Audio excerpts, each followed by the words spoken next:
तिच्या आठवणीची कविता. सातारच्या एका छोट्याशा गावात सागर आणि सायलीची गोष्ट सुरू होते. दोघंही एकाच कॉलेजमध्ये शिकत होते. एक हुशार, शांत आणि स्वप्नाळू मुलगा आणि त्याला कविता करायचाही छंद, तर दुसरी चैतन्याने भरलेली, हसरी, थोडीशी हट्टी पण संवेदनशील मुलगी. गाठ पडते. पहिल्यांदा सायलीला पाहिलं तेव्हा सागर फक्त तिचं हास्य पाहून स्तब्ध झाला.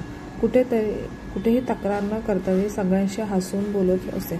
एक दिवस ग्रंथालयात तिने सागरला विचारलं, ही कविता तू केलीस का? सागर चकित झाला. कोणीतरी त्याच्या डायरीतली कविता वाचली होती. सागर, हा, कशी वाटली? सायली, माझ्यासारखीच थोडीशी गोंधळलेली. त्या दिवसापासून दोघांमध्ये एक हळूवार नातं तयार झालं. बोलणं, चालणं, भांडणं, हसणं आणि हळूहळू प्रेम होत गेलं. प्रेमाची कबुली. शब्दांच्या प्रेमात असलेला सागर सायलीसमोर काहीच बोलू शकत नव्हता.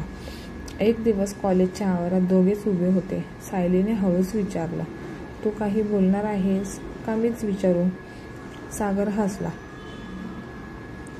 माझ्या सगळ्या कवितांची प्रेरणा तू आहेस.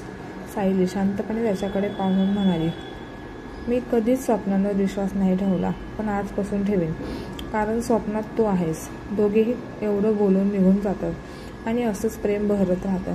कॉलेज संपलं. सायलीच्या घरी तिचं लग्न लावून देण्याची घाई सुरू झाली.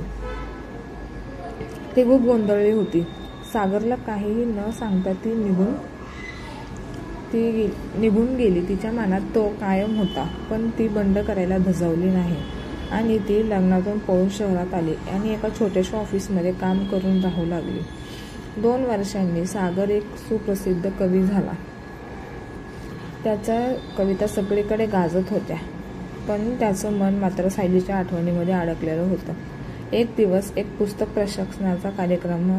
एका मुलीने त्याला गुलाबाचं फूल दिलं आणि शांतपणे म्हणाली, माझी आठवण अजून ठेवलीस ना? तो पाहतो समोर सायली उभी, डोळ्यात ओलं पण चेहऱ्यावर प्रेम. आणि तो कार्यक्रम संपन्न झाल्यावर ते दोघे एकमेकांना बोलतात आणि पुढे लग्न करून सुखी संसार करू लागतात. धन्यवाद. गोष्ट आवडली असेल तर चॅनेलला सबस्क्राईब, लाईक नक्की करा.